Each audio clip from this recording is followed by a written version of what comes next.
Coming to you live from my apartment, it's Rob Has a Podcast, and now here's the guy who still is freaked out about that cucumber thing. That was so weird. I am Rob Cesternino. Hello, everybody, and welcome back to Rob Has a Podcast here live on a Sunday night to talk about Cliff's HOH. Cliff won his way back into the house, and now he's HOH, and now has two men on the block who not only share cucumbers, but also the nomination chairs, Jack and Jackson. We got a great show tonight because we have a guest from last season's Big Brother here joining us back on the podcast, the great Scottie Salton. Scottie, how are you? I'm doing good. I already ate my cucumber, though, so I can't share with you guys. Okay, good. Well, I hope you brought enough for everybody. And if there's any film on it, we understand that you have to go get up and go wash it in the bathroom. That was so gross. I can't believe he did that. Mm-hmm. Like, he thinks it's okay. Yeah, that was really bizarre. We'll talk about that. A lot to break down. A man who's had a very a roller coaster of a weekend, Mr. Taran Armstrong. Taran, how are you? I'm doing well. I'm definitely still confused about the cucumber and what's happening with it and why it was shown and where it was shown and everything about the cucumber. Really, I mean. If you'd like, Rob, I'd like to propose that that we ignore the rest of the episode and just spend an hour to deep dive on this cucumber because I'm very confused. I'm all aboard. Yeah, was the cucumber, Taran, the highlight of the season for Jessica? Did we reach peak Jessica tonight with the cucumber? I think it might be. I think they're like, you know what, guys.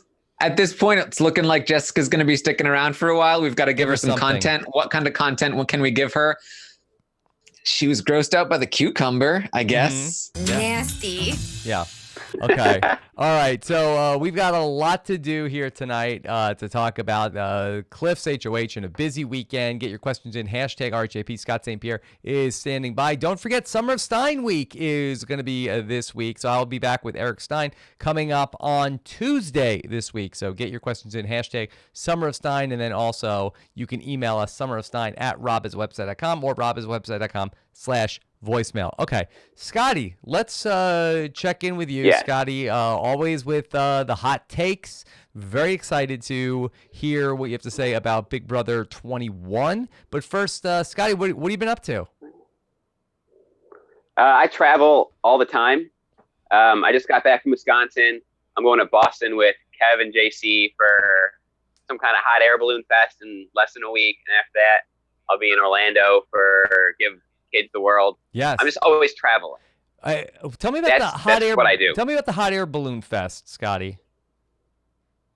Well, apparently, because I got the whole down low from Kevin. All you do is and more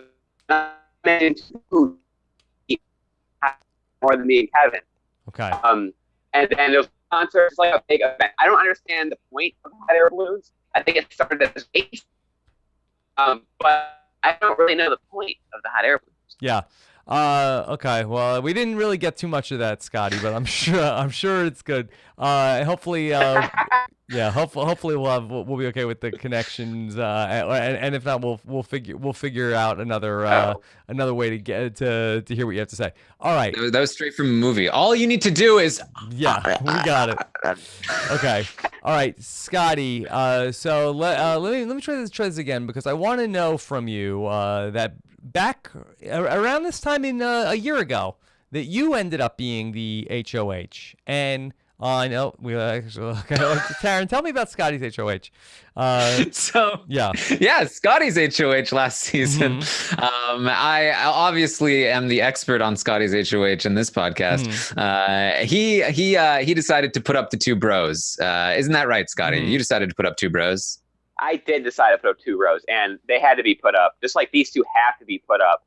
I hope it all pans out. I'm a little bit scared with Christy's power because not even she knows what she's going to do. But yeah, you got to get rid of that voting block, especially when it's never going to be in your favor. Like those two will never, ever be pro Cliff. So you got to get rid of that block.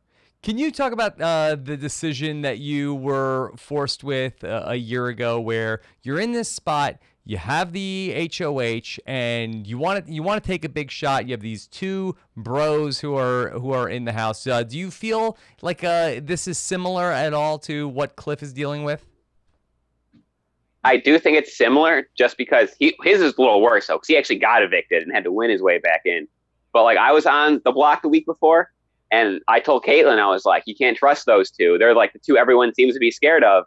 You should put them up, because if everyone's scared of two people, they're probably a problem, which is a lot of alliteration there. So like, you should do it. Cliff kind of had the same thing. These people obviously weren't on his side. They vote to evict him. He's on the block, has a hard week, wins HOH, and I'm glad that he has like the balls to be like, hey, they're obviously not for me. They're strong players. We need to get rid of them.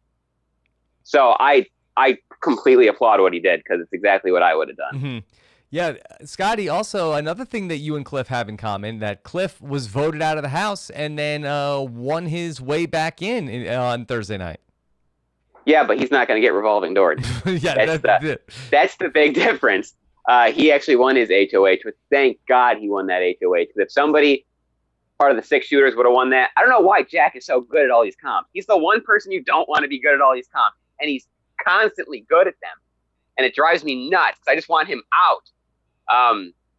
But yeah, it's different and the same, because he's actually like won his way in a position to be in power to change the house, where I just kind of got like thrown right back out. Yeah. Taran, how did the editors do with this episode? Do you feel like that they I don't know, it was a dense episode. Friday was a super busy day with all the meetings that Cliff took. Did they do a good job of fitting everything in? I think so. Yeah, for the most part. We saw Jackson's plan and what Cliff was going through, whether he was going to take the shot. I think one thing that they undersold was just how much Cliff doesn't want to have to work with Nick and Bella. He was mentioned a lot of times that, the way that he feels personally, that he would not like to work with them, but the numbers just speak for themselves. And so he has to at the moment. That's why he has to take a shot at one of those 6. And so that's something that I felt like wasn't on the episode, but for the most part, really, I thought they did a good job. So we'll talk a lot about Cliff and the decision that he made in this episode, but I'd like to talk a little bit about the damage control that Grateful had to do then with Nick and Bella after the vote. Scottie, that was, I thought, very humorous. Some of the excuses that people gave to Nick, especially, about like, well, you didn't want us to vote out? We thought you wanted us to vote against Cliff. It was so painful. Like, they didn't even like try to lie about anything. It was just like, well, we thought we told you at the last second. And it was just crap like that. And they completely left them out, and they had no plan to get out of it. Like, once, I mean, obviously they didn't think Cliff was coming back, but even if David came back, there was no plan to be like, hey, Nick and Bella, we completely left you out, and Sam. And now they're just like trying to pick up the pieces. And Christy, everything Christy says, it's just like, holy cow, are you thinking? Are there thoughts in your head? Because she just spews out nonstop crap. I can't remember what it was today, but she said something, and then she always makes that same expression where her jaw just drops. And I don't understand what her game plan is. She doesn't have like any kind of long-term thinking. Everything is like in that moment. Like, it's not an intuition thing, 'cause intuition takes the future. She's only in the present and not thinking about what's going to happen. But yeah, they did a bad job. It was like humorously bad. Yeah. Like, they didn't even try to lie about anything. They should have told like some kind of elaborate lie, being like, oh, this person told me that we were going to vote them out, and like trying to like shift the blame all on each other, instead of all just being like, yeah, we left you out. And then Jack just like went on the attack on Bella. Well, there was a couple of different versions of it. It was some misunderstanding, Taran, where they like Christy and Tommy tried to say, no, we tried to tell you. We tried to tell you. You weren't listening. For days. Yeah. For days we were trying to tell you. Yeah.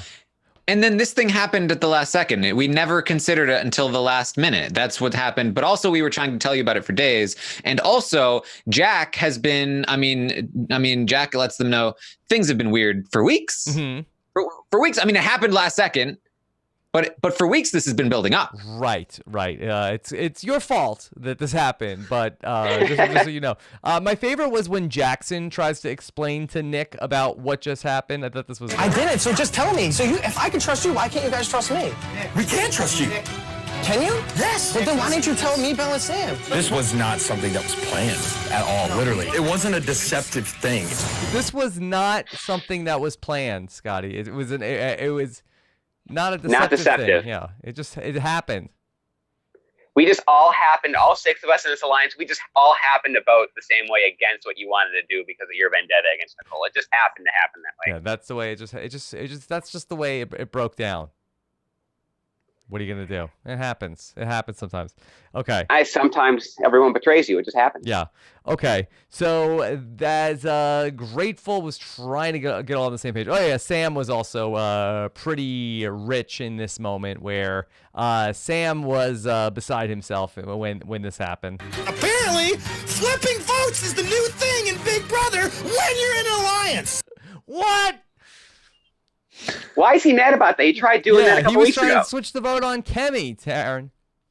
Yeah, and you know what? Despite the fact that he's yelling about it in the diary room, he does still trust Christy after this. Apparently, they'll change the vote on you. Wow, that's you. I thought that was a recording at first. I thought you hit the button. Thank you, Scotty. Appreciate it. Yeah. So, yeah, that's the new thing. The new hot thing on Big Brother 21 is trying to switch the vote. Did these guys not see Big Brother 20, Scotty? I don't think in the first 20 seasons that anyone's ever flipped a vote. So I don't think it would matter if you watched it. Yeah. I don't think it's ever happened. According to Sam, that's the new hot thing. Okay. So Cliff is going to be in this HOH Taran. It's always after they have like the second part of right after a double eviction. They always end up with some sort of like a weird thing that's like on a board, like guessing graphics. Yeah, and I feel like, especially with this season, I feel like they've really slowed the competitions down so that you can play at home, because these are games that everybody wants to play at home, and we're gonna get the very detailed analysis on each board of badges, because it's very important that we see all of their little jokes and get all of the details of all the puzzles. Scotty, did you have a favorite merit badge patch? I just like the screen where it was all the ducks. There were just ducks everywhere, and I was just like, I resonate with that board. Yeah, I wish that they would have had some sort of Big Jeff soul patch on the board. That would have been a good one to add to the merit badge collection. It would have had to have been the right answer too. Anything with Jeff has to be the right answer. It has to be. All right, so it came down to Cliff versus Jack, and Scotty, they really set it up to be an epic showdown. The old man versus Aquaman. Yeah, and then Jack called himself the bad guy. Old man versus Aquaman, and then Aquaman says he's the bad guy. Like, that doesn't make any sense. In what universe is Arthur Curry the bad guy? I don't know. This one, apparently, he's fake Aquaman. I'm happy the old guy won. If we would have had another Jack HOH, I don't know what I would have done. Oh yeah, they just close up shop at that point. Yes, this has been the week with the most potential that we've had this year, which is good. I'm happy there's at least like a chance for it to be something to be excited about. Yeah, and so Cliff ends up winning the HOH, and we get to see Cliff go to work here, Taran. We saw a lot of Cliff's celebration. You've seen a lot of HOH celebrating. How would you rate what Cliff did, Taran? Far better than anybody that dances with other people, for one. Yeah. Cliff's dances are by himself. Let's call this exactly victory dance number 2. Yeah. And I'd probably put it like one tier below Scott Dennis in Big Brother OTT, talking about these Big Brother streets, even though that wasn't technically a victory dance. It was an anticipatory victory dance. Yeah. Scotty, Cliff has his hands full here because he knows about that there is a 6 that voted against him, but he's sort of forced in this position where he really has to herd cats literally and figuratively. Oh, yeah, because all the people who aren't in the 6 shooters, they don't want to betray them, but they also want them out. Yeah. So they're just like kind of surrounding Boss Hog and just like, yeah, we'll be on board with this, but I don't think once his week is over, anybody except Nicole will actually like stay loyal to him. This is the point in the game where if Sam had a brain, he would see what's happening and he would go over there too, and then they would have some numbers. Yeah. But I don't think that they're going to be smart enough to do that. Taran, we saw a little bit of Cliff trying to get together with Nicole, Jess, and Kat, of saying like, "Hey, let's shake this up." Cliff's Angels, if you will. Yes.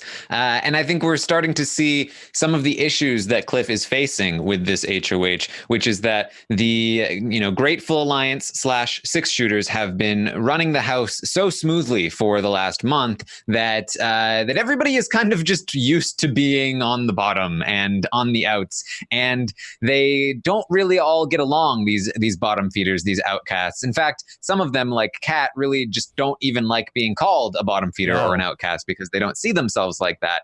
And so it's very difficult for them to want to get together and work together and band together because they all have their own small little ins to the big group, and they don't want to give up on those small ins to join, some other group of people that they don't particularly care for. Yeah, Scottie, could you talk a little bit about the house dynamics this season? That we know that in a lot of ways this season has been a polar opposite from Big Brother 20, where the two sides were so dug in. Instead, we have like this big, giant alliance, and then there's just these couple of people who have not been treated well, who are all on the outs. What do you make of the way that people from the outside should be looking at this bigger group?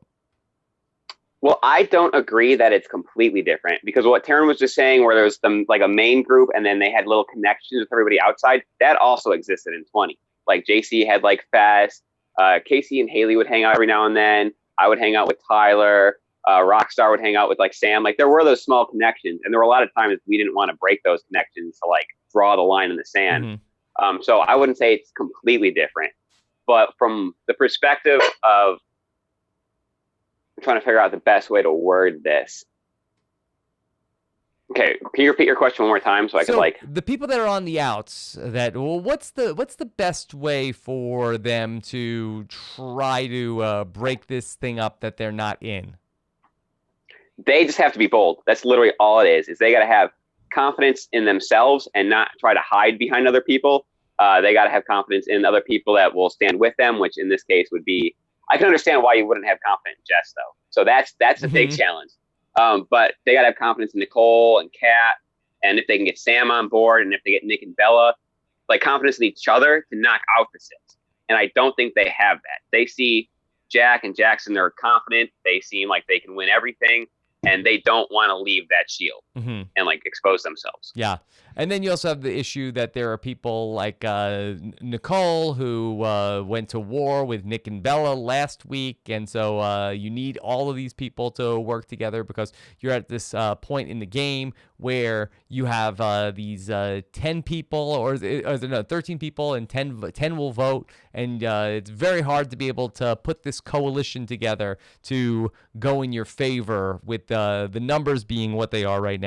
And so we get a lot of meetings with Cliff in this episode, Taran, and we spend a lot of time on Cliff and Jackson. Yes, that's in part because Jackson is going to volunteer himself for the block. And we know from watching the feeds that Cliff was pretty sure he was going to put Jack on the block, but he wasn't sure who he was going to put up next to Jack. And so Jackson's volunteering for the block really did help ease that path into existence, where if he didn't volunteer, that might not have been who Cliff decided to go with. Yeah. I liked Jackson setting this up, what he was going to be doing to go talk to Cliff. This was Jackson in the diary room. It's time to get down to business, and I've got to sell Cliff Hogg on a plan that I've contracted. No, that's not the right word. Unless has Jackson contracted anything in the Big Brother house, Taran? Do we know this? There have been a lot of opportunities, I'll tell you that. He's a shooter. Yeah. Okay. So we'll keep you posted if we find out if Jackson contracts anything in the Big Brother house. But yeah, so he made his shot. Scottie, it seemed like that Jackson had insulted Cliff, where that Cliff talked about that this young guy, that he thinks he is selling me a bill of goods here. Oh yeah, I mean, people who are that confident always think that they're selling. Like if you want to compare it to last year too, after Brett had his meeting with me, I'm pretty sure he went down to level 6. Was like, I had a great meeting with him, and he's going to do exactly what I want. Like it's like a parallel of confidence. Like because Cliff didn't actually give him anything. Cliff was just kind of like, yeah, okay, which I think is what you want to do as the HOH. And not only did Jackson feel super confident, he like bulldozed over Christy and was like, Christy, go tell him about your power. Right. And then she did. So like it makes sense for him to think that he did a good job because to this point in the game, when he tells people like Christy to do things like tell other people about your power, they do it. Yeah. So like I understand why he's like that mentally. Now, Taran, Christy told a lot of people about her power on her own, but yeah, Jackson really volunteers for Christy to go tell that to Cliff. Now, correct me if I'm wrong, Cliff did not know that prior to this conversation? Correct. Okay. To me, it seems like, was this just a threat to Cliff, or was this in the spirit of cooperation? I think Christy saw it a little bit as a threat. You know, she is under the assumption that she's the reason she didn't get put up on the block last week in the veto ceremony, because she's still convinced that Nick really was going to put her on the block until she approached him and told him about her power, and she Tylered him, as she would say, or Nick might say, into not putting her on the block. And so I think that she thinks that if she does this again, then she will have similar results. Mm-hmm. But Scottie, it is a little bit of a heads up where Cliff now knows what she's able to do. Did you have a thought on what Cliff should have done with his nominations now knowing that power? Do you feel like that? Is there any way he should have gone instead of Jack and Jackson? No, I completely agree going Jack and Jackson. Mm-hmm. The only other option would have been to put up Holly and Annalise because they're on the other side, and you honestly don't believe they have a chance of winning. Because to this point, they haven't proven they can win anything. So, I mean, he could do it to where he puts them up, gives him a better chance to win the veto. He wins it and puts Jack or Jackson back up. Yeah. But even at that point, you're not guaranteeing you get Jack and Jackson. Right. We got to see both Sis and Holly meet with Cliff in the montage of all the people that don't give Cliff the time of day, stopping into his room to go and to talk to him. Taran, what'd you make of the Jackson interview with Cliff? Jack.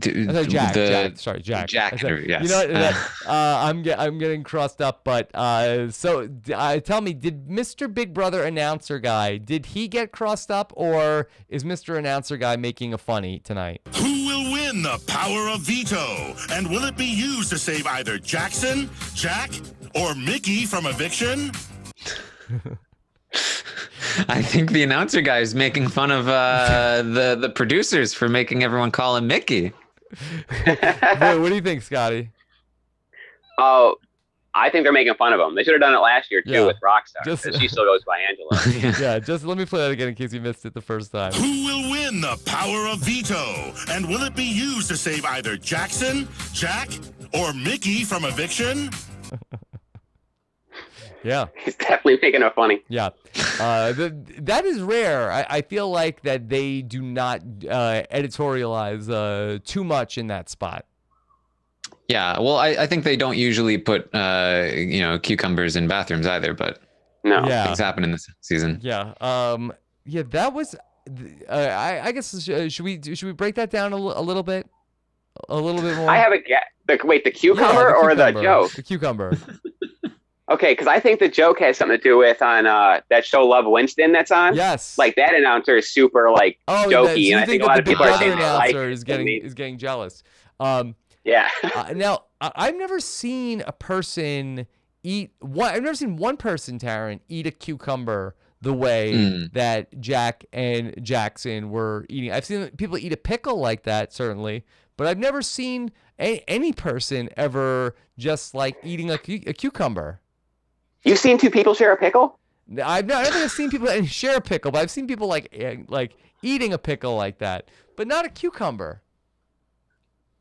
Yeah, I can't say I have either, but I can't say I've ever seen anybody with the eating habits of Jackson before to begin with. So I would only imagine that this habit came from Jackson himself, and Jack took it on, Paul and Polly style, and so now they're both eating cucumbers and sharing them, and even bringing them to the Scotty, bathroom. did you ever see anybody wash produce going to the bathroom instead of the kitchen? I've never seen anyone bring their cucumber into the bathroom. No. Yeah, and then he held it in his. There were so many things that he went to go. He washed it in the bathroom, and then transported it in his mouth, and then handed it to Jack, who then went back to eating it. So are we giving him the benefit of the doubt to say that he went into the bathroom to wash the cucumber, or was he just in the bathroom? Because there's a perfectly good kitchen with a sink. There's a perfectly good bathroom sink. As far as I'm aware, Scotty, I don't really often see into that bathroom, but there's not a sink in there, right? It's just a toilet. No, there's like a bowl of fresh water that you can dip it in. It's just a toilet, yeah. Oh, okay. Yeah. Yeah, good point. Okay. See, I thought I was under the assumption that there was a sink in there. So did he went and he used the bathroom then, and then came out, and then did he wash the cucumber at any point? According to the edit, it didn't look like it. Yeah, I don't know what's going on there. It looked like he. I mean, look, maybe we'll have to flash back to this on the feeds, but based on the edit, what it looked like is he grabbed a cucumber out of Jack's hands, snacked on it on the way to the bathroom, entered the bathroom, went to the bathroom, came out of the bathroom, put it in his mouth to hold it while he, I guess, washed his hands, and then walked back to the living room, snacked on it some more, handed it to Jack, and then Jack also snacked on it. And I mean, at least he washed his hands. That's sanitary. Yes, and the reason he took it was he said that there was like a film on it, but he's continued to eat it with that film. I think he was like, you know what? That has some film on it. Let me grab that and let me try. Oh, you know what? It's actually pretty good. And I need to go to the bathroom. Hold on. I got my wires crossed. Now I'm going to the bathroom and this is so good. And then he just got confused and he came back and he was like, you know what? Film's fine. Tastes good. Nasty. Okay. All right. That is one that we will have to go back and study the tape on that to see if we can if we can get anything. You know, the audience has been waiting a long time for the edit to turn on Jackson because it seemed pretty favorable thus far, and I think that this is just they're finally giving the audience what they want because everybody wanted to see Jackson go to the bathroom with a cucumber, and that's exactly the most accurate depiction of Jackson on the show. Yeah, well, I thought Jackson did come away, other than the cucumber gate, pretty good again here tonight, Taran. We got to see Jackson talking with Nicole after that it was Nicole who was saved by the Six and telling her how it was his group that was responsible for her staying. Sis, and Jack knows this whole time. That's why we haven't been comforting you and consoling you. Yeah, I just thought you guys were being douches. Yeah, we just thought you guys were being douches. Is that possible, Scotty? That after this was all over, that they were just tricking us? They were just trying to make us think that they were all being douches? Well, with how many of them seem to know each other, I mean, they could have planned that beforehand and been like, hey, let's be just douchebags to everybody. And then we come out like, hey, we knew each other. It was a plan the whole time. We were just trying to throw you guys off the scent. Just make you think. Yeah, it's totally meta. It's all about trolling. You guys will understand. It's an art piece. Yeah. So, all right. So we end up with Jack and Jackson on the block. And Taran, in the diary room, neither one seems to be taking it great. A line has been drawn in the sand. Yes. They're very upset that they are on the block, and they are going to come back at Cliff with a vengeance because he's definitely this dangerous guy in the house, and they've been trying to take him down, but they can't do it. Right. So, Scotty, do you think that Cliff could potentially, and we'll talk about the spoilers in a couple of minutes, but do you think that these are the kind of nominations that Cliff would be able to then not be the number one target for the other side of the house coming away from this week? Oh, he'll definitely be the number one target coming out this week. But if he can, because as we were talking about earlier, those people that he's trying to align with, they're not going to actually gravitate with him. They're never going to have his back, which is the problem. But he'll be the number one target for sure, and he's just got to find a way to navigate it, or he has to make somebody blow up and have them be the number one target. I mean, he'd always try to hide behind Nick and Bella. That's, I think, his only option. Yeah. All right, let's take some questions, and then we got a lot to talk about when we get to the veto and ramifications there with Scottie, and we'll talk about how the predictions for the rest of the week in a little bit. But let's take a question from Mary, who wants to know, on eviction nights, did they tell you the votes going into commercial breaks? Nick has said a couple times that he knew votes had flipped when it was 2-2 going into commercial break. How else might he find out those votes at commercial? No way they tell you guys in the house what the vote count is, right, Scottie? No, we don't hear it until Julie says the final. He must have just been counting the people that went to the diary room, and he had like a running count. Yeah, he must have either tallied it in his head as they went in, or after the eviction, whoever the first 4 people were told them what they said their votes were. But they don't tell you any of that. Yeah. No, they're not keeping a running count. This is a question from Jack Tobin. Has there ever been a more monotonous host for a comp than Nick? There was no emotion in his commentary. Yeah, Nick is not great TV. That he has been, a lot of drama, or responsible for a lot of drama, I guess, in the house. But in terms of a TV character, not great yet, Scottie. What's the key to being a good competition host? Well, he doesn't get excited for competition hosting, but he gets excited when he can underhand a dart 10 feet, which is amazing to me.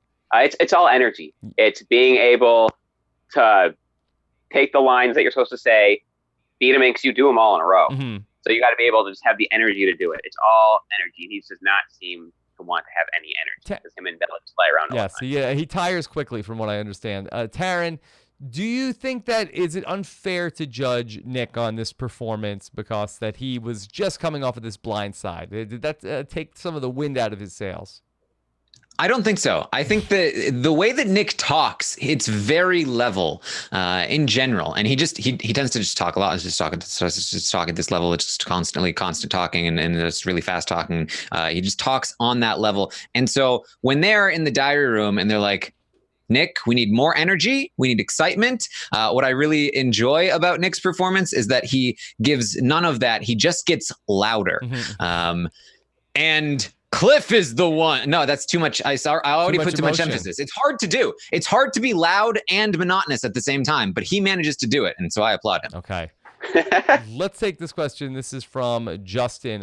Crazy how the game has become so tribal that even being HOH doesn't get people working with you. Tommy told HOH Cliff that they aren't on the same side. Is Cliff not using power enough, or are they just stubborn? So, Scottie, when we saw Tommy talking to Cliff, there was a part of the conversation where they were talking about how, wouldn't it be great to, at some point in the game, be working on the same side? Were you surprised about the frankness of those types of conversations that were being had? Especially out of Tommy, yes. Because Tommy's game is very, very floater-esque. Like, he really, really doesn't want to push a whole lot of buttons or anything like that. So to hear him be the one to be like, hey, we're not on the same side is really surprising to me. I agree with them about the game becoming so tribal that people aren't willing to work with people in power just because they have power. They're going to be sticking with their people no matter what. But yeah, out of Tommy especially, it's surprising to see him be that frank. Taran, how did Tommy end up doing in the real time with talking with Cliff? I mean, ultimately he did pretty well. Both him and Christy should have been considerations for being targeted, but as I mentioned, they managed to keep their ties with Sam in particular, who trusted Christy all throughout, even the blind side, and afterward worked on protecting her with Cliff. And I think the reason Tommy was being so open about sides is that Cliff basically had come out and said, look, clearly you six are working together. There was no denying it. You guys voted me out about 12 hours ago. So Tommy was essentially, and what they had talked about prior to the HOH competition was, I hope that some way down the line we're able to continue to work together, even if we end up on different sides. And so Tommy was kind of referring back to that conversation when he was talking to Cliff here. And, unfortunately, I guess for us, Tommy and Christy were pretty successful in convincing Cliff and Sam, at the very least, that they are amenable to working with Cliff and Sam and these people, and that, Tommy and Christy, they're the ones we can pull. And that has always been the mistake of the people in the house so far, is that they think those people are the ones that they can get over to their side, and it's never true. Okay, let's take a question from Joe Daly, who wants to know, was Jessica more disgusted about the cucumber or finding out that there was an 8-person alliance? Which do you think was more upsetting for Jessica, Scottie? Nasty. Definitely the cucumber. It seems to be the first observation she's made in this house. The 8-person alliance thing doesn't bother her that much, I don't think. Oh, not at all. She just kind of like said that in passing and was like, the cucumber, though. Yeah, it's definitely the cucumber. Yeah. They're arguing in there like there's some sort of final 8. Mm-hmm. What? There's only one cucumber for a group of 8. Yeah. Okay. Let's. Okay. I think we have to start to get to the spoilers. I think that all the questions from here on out are very much pertaining to the weekend spoilers. Scottie, is there anything else non-spoiler that you want to talk about Big Brother 21? Anything that you've observed over these first 3 or 4 weeks of the game? Just in general, Mm-hmm. I don't understand how this group can continually meet up that big in open public spaces and talk, and people not be worried about it. Yeah. Because they're constantly just together and in a big group, and they've even talked games just in the kitchen before. Mm-hmm. I don't understand how people aren't worried about that. Yeah, not a big concern. They're not too worried about it to this point. I mean, I feel like that they've been discovered by every single person that's not in the alliance at this point, right, Taran? Yeah, I mean, there are some people worried about it. It's unfortunately there are some people that are not, and those people are named Jess and Kat, and they are not worried about it at all. Yeah. And so it's hard for the other people to be worried about it because the only other people left at this point are basically Cliff and Nicole. Yeah. And so I do think that we should be applauding Cliff here because he managed to win this HOH. He's willing to take the shot.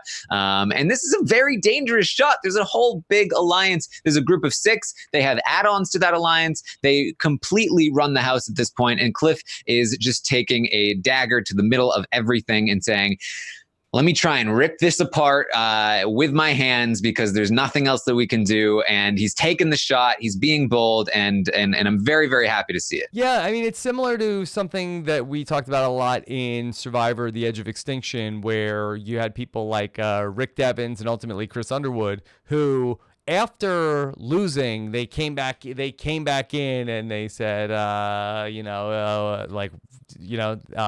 basically, I have a second wind here. I'm gonna do whatever. I've been voted out. So it is interesting to see Cliff in this position with sort of like, I've lost this game once. What are they gonna do? They vote me out again? Yeah, and I mean, this is the moment that Cliff has been waiting for. He's been waiting for a rift in the alliance. Unfortunately, it came at his expense, but he was lucky enough to get back in, and now he wants to take advantage of this rift, knowing that Nick, Bella, and Sam are now on the outs. That leaves numbers on one side, and that if he can tear apart the other side, then he has the opportunity to change the game, and that's what he's attempting to do here. Scottie, let me just also ask you quickly about Camp Comeback in terms of how they executed this twist with the first 3 people who were out of the game living at the house. Did you like the Camp Comeback twist, or do you think this was a bad idea? I overall like the twist. I think it would be cooler if they did it in jury rather than the beginning of the season. I also don't like that they did it in a way where David had to miss the first 2 weeks and then enter, because then he's just out 2 weeks. But overall, I do like the idea of the twist of having the people who are going to come back in still in the house to see what's going on. It gives them the ability that if they were to win their way back in, people can't just be like, oh, let's make a deal to get out the battle back first. And it's easy for us to do that because they're not here. Where if the person's in the house, they may not be as willing to make that deal because they're around to hear it.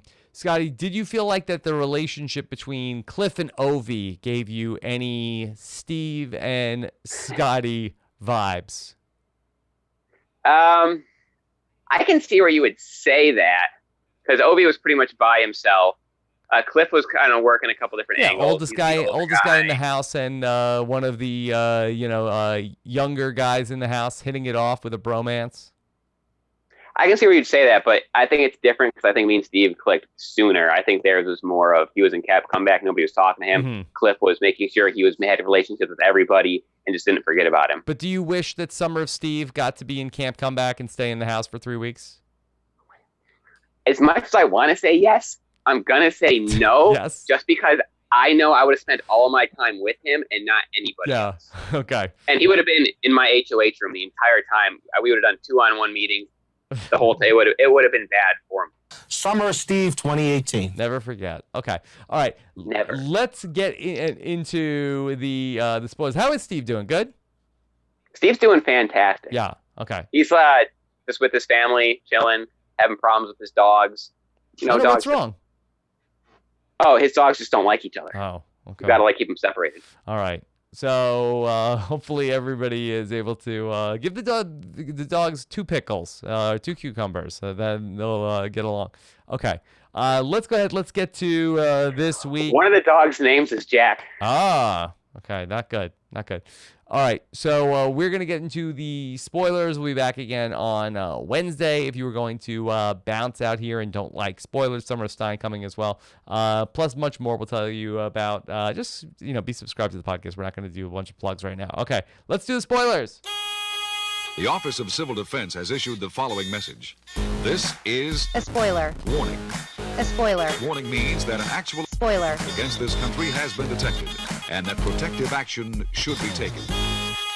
Making it rain spoilers. Okay. All right.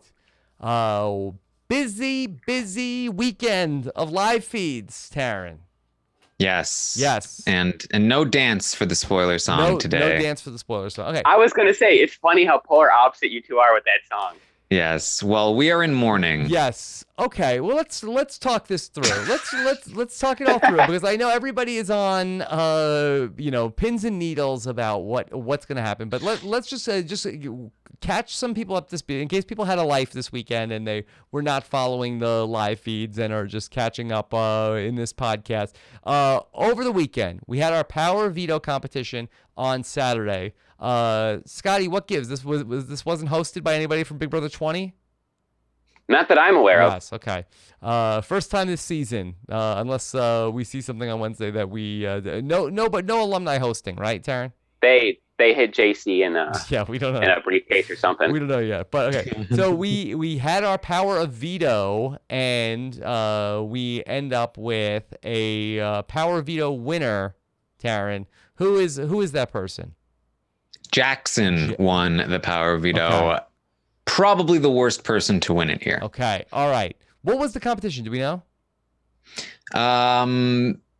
It was they had to climb some things. There were buzzers. I'm not entirely sure, but I think it was a little bit physical, but I don't know. Okay. All right. Jackson with the Power of Veto, and now this sets up a showdown here where we have the possibility of Jackson can take himself off the block. Christy with the Diamond Power of Veto could make Jackson have the ability to change up the nominations. But Taran, could you give us the intriguing situation that developed over the weekend? Yes. Well, basically the situation is that Christy with this Diamond Power Veto, if she wants to save Jack, which she does, all she has to do is activate the Diamond Power Veto. Jackson will put up Bella as the replacement, and then Bella will go home because they won't have the votes to evict Jack at that point. I mentioned earlier that Cliff tried to get those outsiders together, but Kat is not willing to side with them. She is siding with the 6 shooters and will be voting to evict Bella if Bella goes up on the block. She wants to keep Jack in for now. So that is the downside here. The twist has basically made Cliff's HOH useless and is basically just one of the 6 shooters HOH runs here. So Cliff did have a conversation with Christie, and Christie implied that she would be using the power to put Bella on the block. And Cliff, sensing that that this is something that is unavoidable at this point, decided, all right, you know what? If I can't beat him, I got to join him. And he decided to offer up, you know what, Christie? You deserve your power. You keep your power. I'll put up Bella for you as long as you make a deal to keep me safe for the next coming weeks. He also, in this conversation, did his best to throw Jackson under the bus, saying that he had an alliance with him and that even after he got voted out, Jackson went to him and said, hey, we're still with you. We know that you were trying to, you had the best chance to come back into the game. And Christie was very upset with Jackson. She even mentioned that if Jackson was the person left on the block, she would not be using her power, but because it's Jack, she will be. And so Cliff has given in and decided, all right, well, I might as well side with them. If I let her keep her power, then now she has her power. She feels more comfortable and they won't go after me in the next coming weeks. And I won't be as screwed as I would otherwise. And so that is where we are now. Now, there was hope that maybe Cliff was lying to them. And maybe he was trying to trick her into not using the power so that he could blindside her. But it appears that hope was not supposed to be a hope, and we shouldn't have hoped. And it does look like the case that Cliff will be putting Bella on the block. And it does appear to have worked, that the 6 shooters got together and discussed that they will be keeping Cliff safe in the coming weeks because he made this deal. All right, Scottie, let's talk this through. First off, for Cliff, that do you feel like, should he take that shot that they're not going to use the Diamond Power of Veto, right? Right, Taran? As of right now, no. Okay. Because of the deal, so Christie is not going to use the veto. Would have the opportunity to snake the people from Grateful who voted him out and put up Christie or anybody else from that side that he chooses, but he could potentially burn any social capital that he might have in the game. Do you think he should shoot his shot anyway? If I was him, I would betray Christie so much. I would put her right on the block. Do I think he will do it? No. I think that he's gonna do what he said he was gonna do. We all, I think, would like to see it. Do you think he could rebound from that, or do you think that he could make history, go out in a blaze of glory, and then be evicted from the house, in 1 week's time? I think it would be possible to rebound, but he would have to get those stragglers. He'd have to get them on his side. Like he would. Obviously, Nick and Bella would be so indebted to him that he could use them. He'd have to get Nicole on his side. I think the thing that really blows my mind is we're talking about the votes. In the vote that you saw earlier, where if it was Bella and Jack, Nicole would be voting out Jack, right? Yeah, Nicole, I think Nicole would side. And unfortunately, Nicole even came out and told Christie that she would have a tough choice ahead of her if Jack stayed on the block against somebody else, giving away what she might have done, even though it's not even going to happen. And so they're now aware that Nicole, despite them saving her, is not really on their side. But yes, she would have been a vote to evict Jack. Yeah, so it's amazing to me that she can have a fight with Bella like she did, get saved by the people who aren't Nick and Bella, and still not want to work with people that saved her. Like that should tell the rest of the floater people who aren't in that alliance that we need to get rid of this big group, because she's literally sacrificing everything personal to still get rid of this group. Yeah, and that's the issue that Cliff has, that he talked to Kat, and Kat immediately after the veto went up to Cliff and said, I do not support you putting Tommy on the block. And she later is going to have a conversation with Cliff where she advised him not to, essentially snake Christie or do anything shady, that he should want Bella out of the game. That's what she wants him to do. She would not support anything other than that. And so he definitely would not have Kat on board without Kat. He doesn't have Jess either, and Nicole in a situation where she has to work with Nick and Bella, who also hate Nicole still. Nick was talking about wanting Nicole out next week, as early as recent as yesterday, and you've got Sam, who trusts Christie way too much, and Tommy, and so Cliff just doesn't have any support, really. He has a couple of people that would be grateful for the move and that would Relatable. support what he wants to do, but none of them can work together because none of them like each other. And in particular, one of the main pieces there, Kat, is unwilling to side on that side of things, and she wants to go over with the six shooters. All right, so let me then be a little bit optimistic here, Taran, and maybe this is where we get ourselves in trouble, but that I am feeling maybe still a little hopeful about Big Brother 21, especially because I just watched 3 episodes of the TV show Years After Years this weekend. So by comparison, Big Brother 21 is the feel-good show of the summer, okay? So that being said, is it possible that Grateful is doing a favor to the stragglers in that removing Bella, the biggest cancer on the side of the stragglers, potentially the one person who is preventing the other side of the house from getting together because they all hate her and she's poison? Is it possible that this could be a long-term win for the people that outside of Grateful to have Bella gone, where maybe without Bella, Nick and Jess and potentially Kat and Cliff and Nicole maybe could find a voting block that they might be able to pry free after a wedge was driven between the six? Yeah. I do. I mean, I think that, even before, when we were considering, is this the right move for Cliff? Because Cliff had to promise a lot. He had to swear on his family. He had to really just put his entire reputation on the line with Christy. And if he went back on that, his word would mean nothing in the house. And that's what's got him here to begin with. And if your word means nothing, you need people to back you up. You need an alliance that will trust your word, because otherwise you're in a really bad spot. And so he would have to really burn a lot of bridges, and it's very early on in the game to burn that many bridges that hard. Even people like Dan and Will waited a bit longer, and they had people to back them up. Day 33 and with 65 days to go.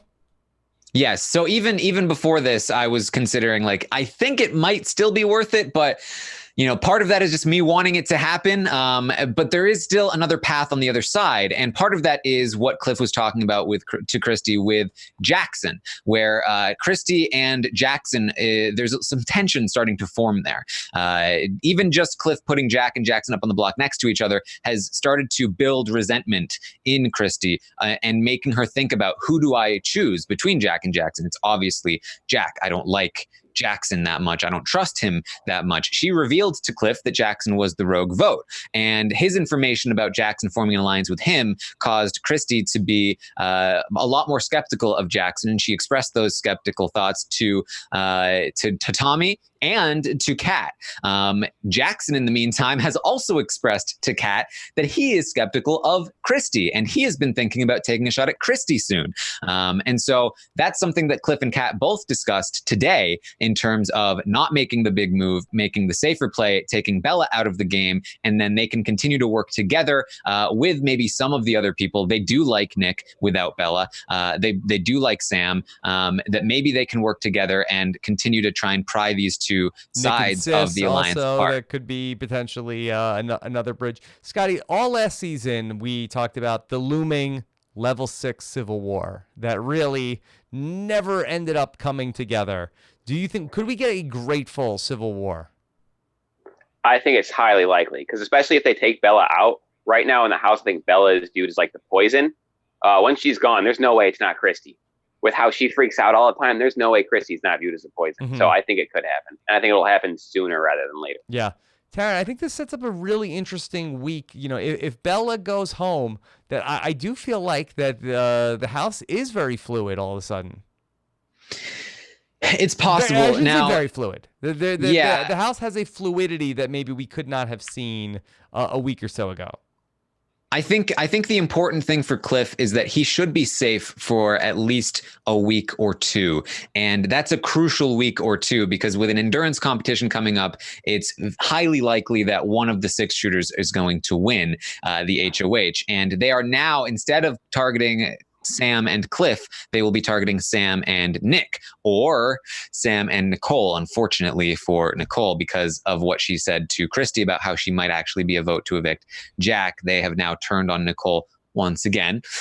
So Nicole is now in the firing line along with Nick and Sam. Those are the three people that are really in trouble. Jess could also go up as a pawn, but Cliff and Kat are the safest people in the immediate future. And so they're hoping that they can ride out a couple of those weeks. And then finally, if Nicole wins the endurance HOH, or if one of them is able to win one of these HOHs and then once again try and take a shot, that's when they'll hopefully at that point band together and make a move. Although I do not have faith that Kat would actually side with them even then. Scottie, you've been through these endurance competitions. Do you see somebody in the house that you think looks like a good person to bet on for Thursday? Well, Tommy theoretically would be the one to be good at it, but I don't think he's going to want to win it. Yeah, I don't think he's going to want to win it. Outside of him, usually it's the smaller girls that are good at him, especially if it's a wall comp. So Nicole may be a good pick for that because she's like tiny, isn't she? Yeah. Yeah, I think Nicole is the only hope to win the endurance competition. If it's a wall comp. If it's a wall comp, I think that you have Tommy, Kat, Holly, and Sis all going to be, I think, pretty good at that. And then you have Nicole, who might be good at it, and maybe she'll have a chance to win that. So fingers crossed on that one. And then the other option for an endurance competition is the slip and slide, in which case I think that Sam is probably the only option, the only person that has the ability to maybe beat some of the other. Look for somebody taller with a longer stride length. Yes, yeah. The taller people tend to win the slip and slide because they have the longest stride, and you also have to have good balance though. So that's the hope there, that maybe Sam can pull that one out, but he's got to beat people like Jackson and Jack, and so that might be tough. Taran, we haven't talked about how is Bella potentially handling this series of events. I think she's starting to give up a little bit, to be honest. Nick, even at this point, is kind of just like, I love her. Things are going to be great. But I didn't realize how bad she was at this game when I started the relationship with her. So, hopefully we can work together once she's gone, it's basically what his stance is at this point. So, everybody's basically given up on Bella's game, and she certainly wants to still be in it and fight, but it's not looking great. Scottie, Bella has been in the conversation of Taran's list of the pantheon of all-time bad Big Brother players. What have you thought of Bella this season? Oh, she's absolutely horrible. She keeps no information to herself. She has no timing whatsoever. It's like the second she finds anything out, it's other side, everyone needs to know about it. She admits to being the one constantly who's like telling everybody information, and then wonders why people don't trust her. The whole thing with Nicole, where she was talking at her and Nicole called her uneducated, that was hilarious. She just doesn't have the ability to keep anything to herself or to have timing. She's awful at this. Yeah. Not good so far. All right, so I think that it could be a net win if you take away the worst person from the other side of the house. Then sometimes this could be addition by subtraction, Taran. Yeah, I mean, I think it's hard to say with certainty which move is the best move for Cliff. I think there's upside either way. I think this that doing what he's doing is the safer move at the very least, and will keep him in the game longer, which will allow him more opportunities to make it further in the game. Whereas the other option is a lot riskier and could leave him evicted very, very soon. And there are options, there are cracks, there are I think future opportunities that can present themselves. So, Yeah, and let me add, conversely, one of the things that you were talking about this weekend was that this might be a mistake to remove Jack from the house, because that without Jack in the house, it might be easier for Christy and Tommy to, bring people like Sam and Nick into the fold. It'd be worse for Cliff. But Jack is a combustible force inside of the 6-shooter alliance, and he could be somebody somebody else who is creating problems on the inside. So it could be a win-win. I don't want to get giddy tonight, but you take Bella out of the mix, leave Jack in the mix, and maybe this could maybe accelerate things swinging in a direction that we like more. Yeah, I think the important part is to have two sides of six shooters that are willing and strong enough to fight each other, to maintain dominance of that alliance. If you cripple one side too quickly, then the other side is just going to kind of crumble into the other side. If you could just give us the sides of six shooters, if you had to like crack it in half right now, who's on which side? It's very much, it's Tommy, Christy, and Jack. They are together tightly, and then you have Jackson, Holly, and Sis is a little bit in the middle. Sis is somebody that I expect to be here until the final like 3 maybe, because Sis is not only in the middle of six shooters, but she's also like the one person that Nick trusts, the one person that Cliff talks about, like, oh, I feel like we can bring Sis in at some point, and I don't even like, she's not even a pleasant one of these players. She's very annoying at times in how negative she can be, but she is definitely somebody that could go either way, because she's very close to Holly. She's also very close to Tommy, and of course Jack. But you know, yeah, okay. Scottie, do you want to defend Sis at all? No, I don't want to defend her at all. But I do disagree with the premise that getting rid of Bella is necessarily the safer move. I don't think that's quite true, because we're on day like 33, and this shooter side has been in like 4 different alliances. So clearly their word doesn't mean anything. And the whole getting rid of Bella from Cliff's point of view is completely dependent on the six shooter's word, which to this point I don't think means anything, because they trade their alliances left and right to like go by week to week. And this is the first time they haven't been in power. So I think the second they're in power, that deal means nothing to them. So I think it's better if you betrays them. That way they either get rid of Jack, who's great in all these competitions, or they can get rid of Christy and her power. And then it'll be another flop twist. That would be cool. Okay, let's get back to the questions that we have. Daddy Taran. Daddy Taran has a question. If Christy doesn't use her power, what is Cliff's best play? Well, I think we're at the crux of that right now. Scottie says that the replacement nominee should be who? Scottie? I think if she doesn't use it, I say you put up Christy. Put up Christy. Taran, do you agree? Has Cliff found what is the best move for him?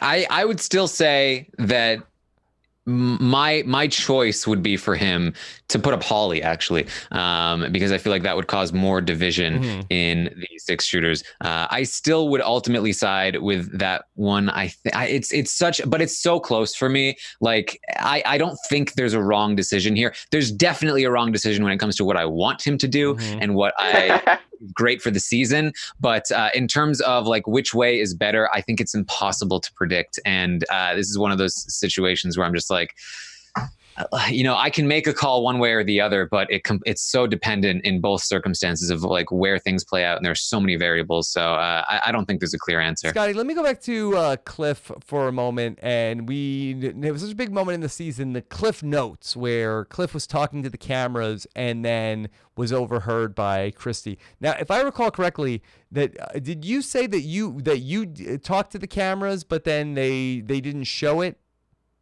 I'm proponently against ever telling anybody what I'm actually thinking. I never talked to the cameras. I never wanted anyone to hear what I was thinking, ever. Okay. Because it's so easy to overhear it. Okay. Do you think that Cliff was very foolish for what he was doing? Oh, yeah, for sure. Like, from the fans love it. Yeah, fans obviously love hearing whatever someone's thinking. But I think from the game perspective, you should never, ever say out loud what you're thinking. Yeah. Tara, we got to see some Cliff Notes in the diary room, at least, tonight. Yes, he gave us a Cliff Notes just for America, he said. Yeah. I'm just going to say to all the Cliffomaniacs out there, I'm sorry I'm not giving you guys what you want this week, but there'll be more weeks for Cliffomaniacs. Yeah, you know the thing too here with Cliff is that I think that if he saw this in the light that we do, I think he might make the decision that we're talking about, where he betrays Christie. But I think from Cliff's point of view, he was making the decision that the fans wouldn't like by not going after Nick and Bella, because they are the bullies in his eyes. And he doesn't realize just how bad the other side has been. He knows that Nicole was bullied by Bella in particular, and that Bella is the villain. And so I think in his mind, this move to betray Bella is like all right, here we go. Bella and Nick are going to be so mad at me, but I'm taking down, I'm doing the fans' dirty work here. I think that's part of it too. So, Okay. Yeah. Tom? See, but even in his mind, he knows Jackson is the one that shut Ovi out. Like, so he can't think that they're not bullies too. Mm-hmm. I mean, Jackson somehow has them all convinced that he's like a nice guy. It's ridiculous. Okay. Tom Palmer says, is it wrong that I'm somewhat hoping for Cliff to screw this up just to hear Taran's epic rant against twists? I don't think that Taran is going to rant against the twists on this one. Are you? Was that sarcasm? No, I mean, I kind of feel like that you don't seem like you're ranty tonight. Well, I did talk about it this morning, but I mean, there's only so much you can say before you're saying the same thing over and over. But obviously, I think that these powers they're not designed to help the majority alliance, but they in effect almost always do, because, and I talked about this morning, the majority alliance is more likely to win a power because there are more people playing for them. And these powers usually require having a majority alliance backing the move in order to work effectively. So even if the minority manages to get one of the powers, it usually can't be used effectively. Right. Big Jeff gets a coup d'etat in Big Brother 11, and we're chasing that 10 seasons later. I mean, at the very least, that did help the minority, right? Yes. Like, that was also a bad twist, but for a much different reason. That actually, because it was a fan vote and the fans will vote for the minority, and then it was something that could actually work and be effective. So, but it was way overpowered, which is the problem too. So, it's a very difficult balance, and I do not think they have perfected it by any means. Okay. All right. This is a question from Ramen. Do you think that Nick and Sam will let Cliff put up Bella? That's going to be interesting. Now, Taran, how are Nick and Sam going to react to this? They are not going to be happy, and Cliff is prepared for them to be very, very upset with him. He plans on keeping it from them. And again, this is like, Cliff is like, here we go, we're playing Big Brother. I'm about to blindside Nick and Bella. I'm taking a shot at the bullies. And so they do not know, and they're going to be very upset. Mm-hmm. Yeah. Okay. Is that a bad thing though? Because Sam keeps getting blindsided, and every time he's mad for like 10 seconds, and then he just goes back into living. Yeah. Well, this is a new thing. Apparently, flipping votes is the new thing in Big Brother when you're in an alliance. Yeah. Apparently, putting people up on the block and blindsiding me it happens in Big Brother.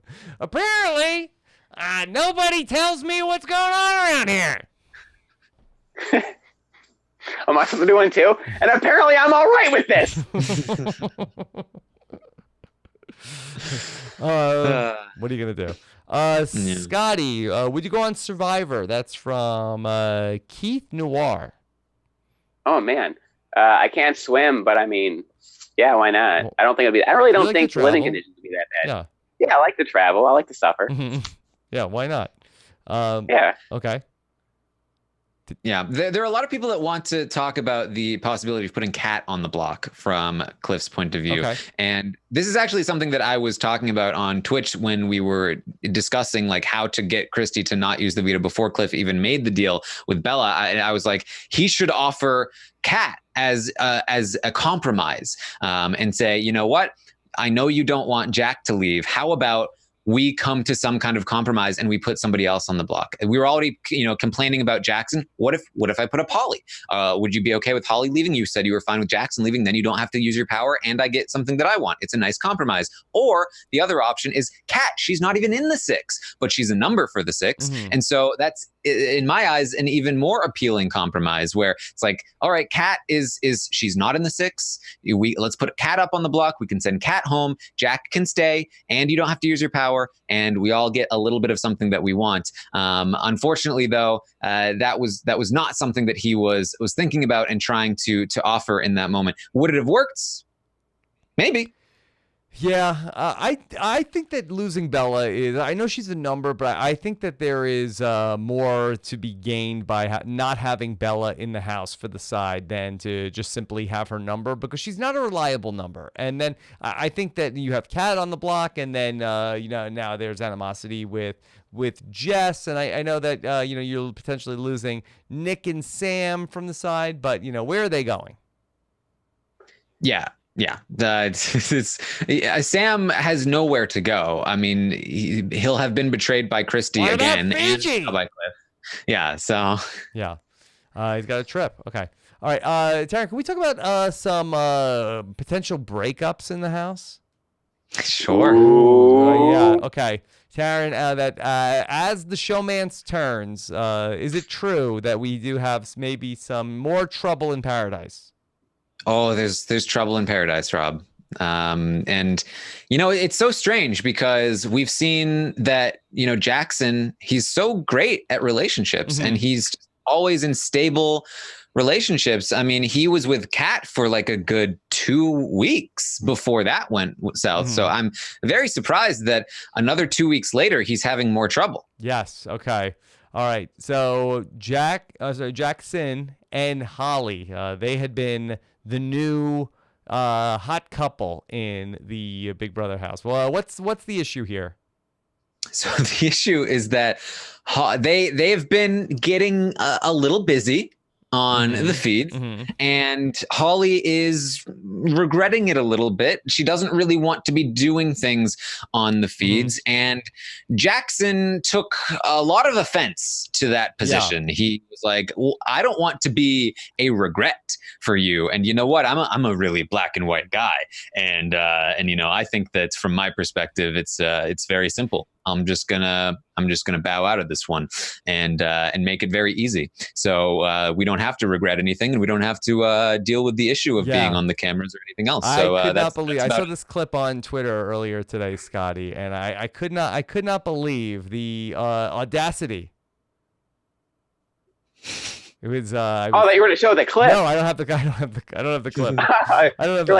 It would be a good one to pull if I could find it. Somebody send if you send it to me on Twitter in my mentions, I'll play it. Of Jack's son on his high horse about how. Oh man! Can you believe that she would and that she's gonna hook up with me, and then 12 hours later she doesn't. Then she's gonna feel bad about it. Well, I'm like, screw you. No way. This is the perfect escape for him. He didn't want to be in a relationship. He's using this. And he's like, as he does, making himself out to be the hero here, where he is the martyr, sacrificing his own feelings for the crab crotch. Oh yeah. Yeah, that he she was concerned about being on the feeds, and then it's not like that she told him, hey, we have to wait until like when, what was it, James and Natalie in Big Brother 17, where it was like, hey, James, we have to wait until we get out of the house until we can hold hands. She's still having a physical relationship with him. She's just having some remorse about it after, like, oh no, you can't, no buyer's remorse the next day. She's contracted some remorse. She's contracted some remorse, unfortunately. So that you're either with me or you're against me. That's how Jackson feels about sexual relationships. Yes. Okay. Here, let me see if I can play this clip real quick. This is courtesy of Miriam on Twitter, the great Maximus Mom 22. Let's see if we can hear this. If you're going to be embarrassed, then fuck it. Everything's going to stop, and we'll go back to square one. It's done. It's very simple. I don't take things personally, but I'm not about to sit there. You're not about to sit there and initiate things with me one night. 12 hours later, you wake up and you're just sitting there stressed out, embarrassed, and regretting everything because you're worried about the feeds. Should have thought about that 12 hours ago. You don't want to do it? Fine. You want to have regrets? Fine, I'll make the decision for you. Yeah. If you're not going to make it yourself, then I will go ahead and cut things off now. All right. There you go. There you go. There you go. That literally sounds like he's given that kind of speech before. It does. What an awkward conversation could you imagine to be in a room full of people and somebody is saying this out loud and you're on camera. It's like, yeah. Boy, what a jerk. Sis doesn't go tell this stuff to Holly, Taran? You know what? She might have, because Sis had her own conversation about Jack a little bit later. Yeah. So it might have been a little bit of a back and forth, but this is out in the open. Holly came in and he talked to her about it too. So. And does this open the door could Jackson and Holly, Jackson and Kat get back together?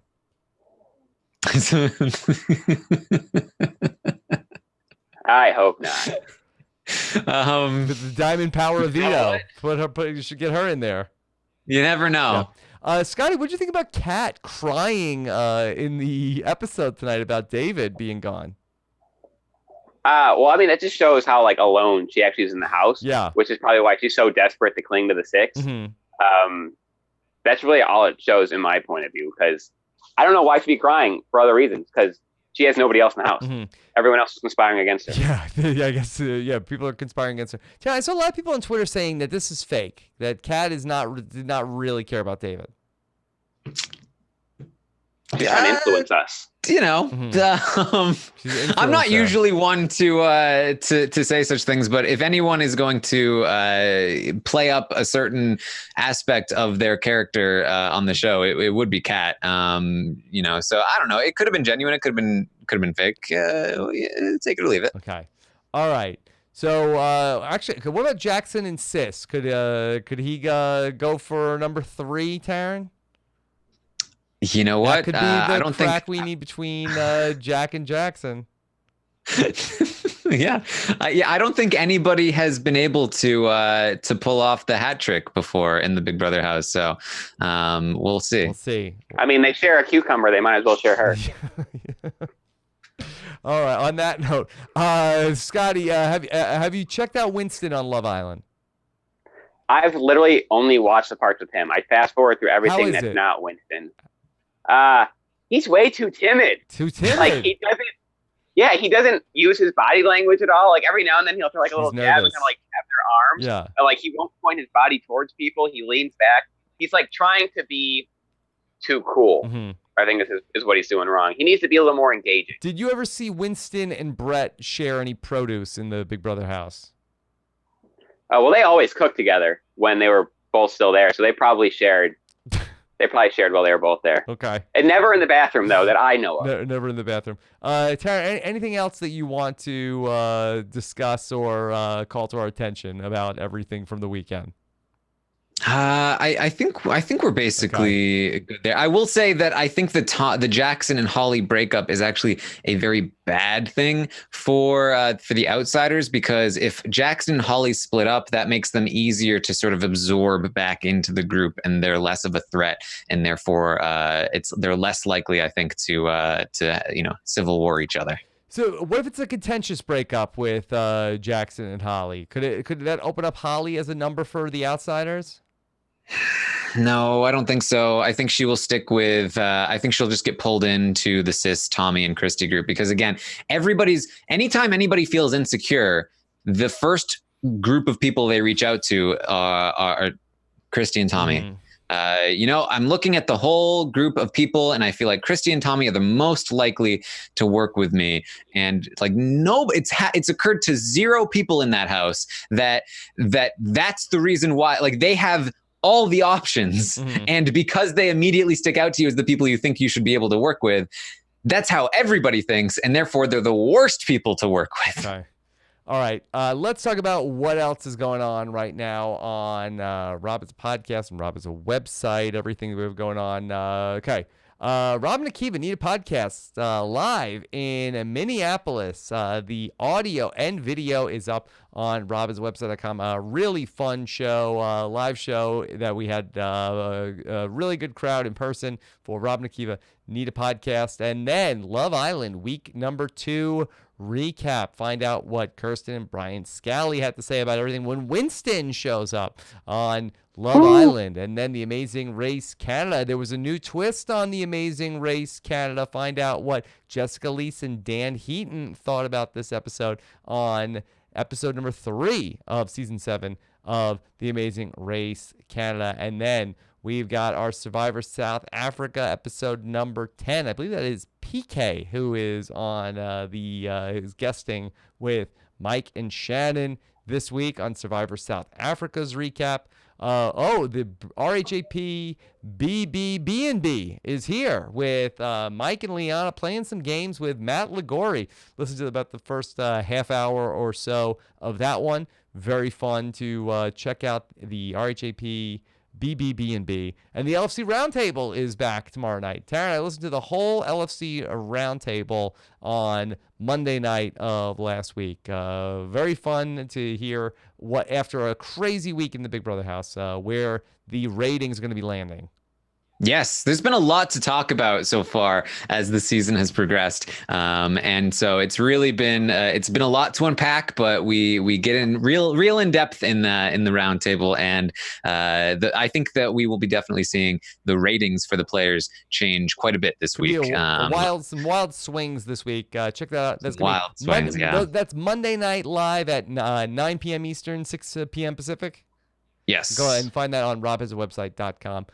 You can always go to rhap.live to see whatever show is streaming. If you can't find the exact link on Monday morning, Taran's going to be back at 11 a.m.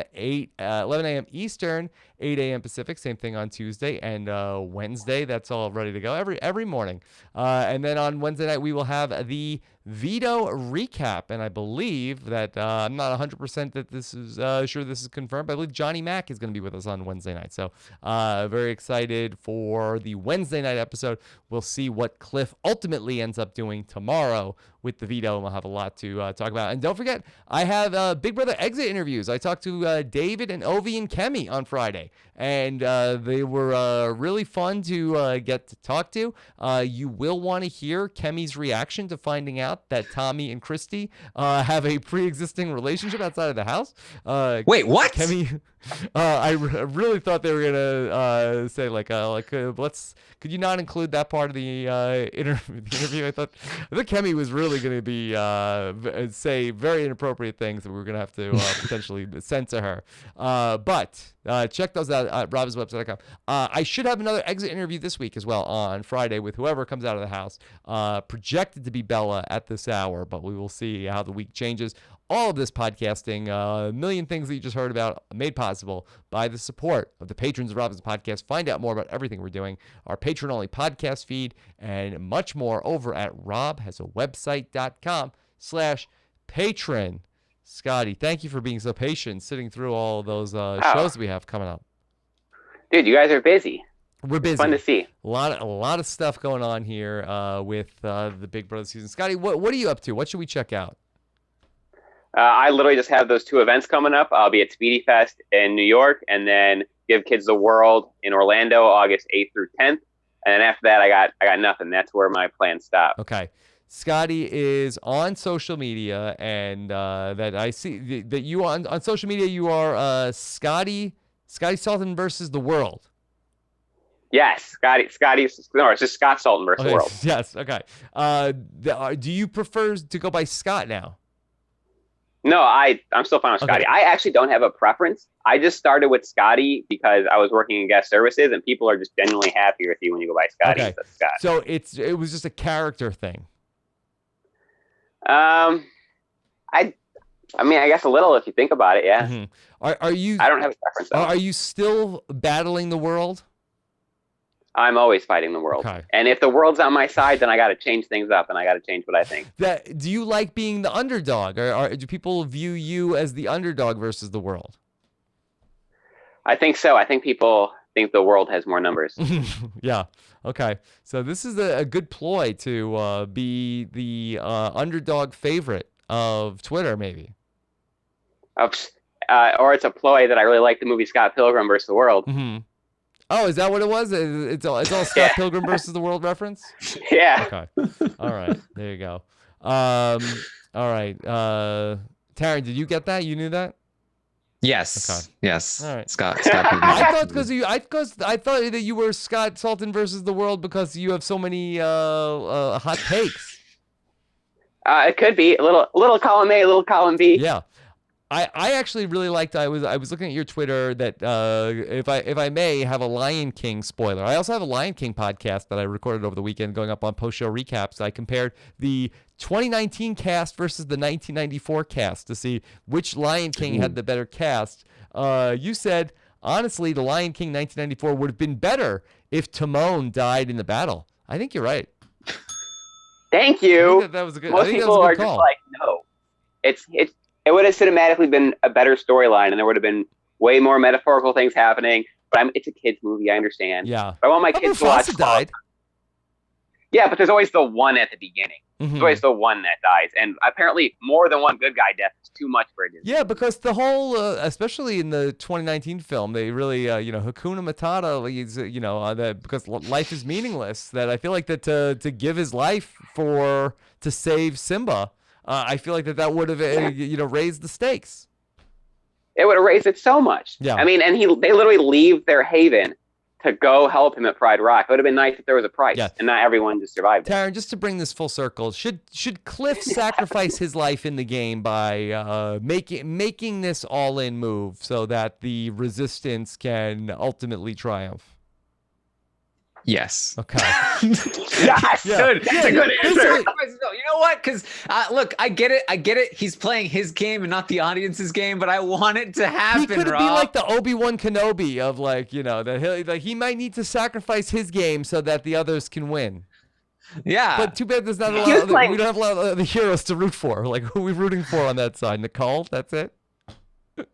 If he was playing his game and not America's, he wouldn't be giving us cliff notes. He cares what we think. Yeah. Do it. Okay. All right. There you go. Make sure you also check out the Taran show. Yeah, we should have had that. Yes, I listened to that last night, Taran. It was great.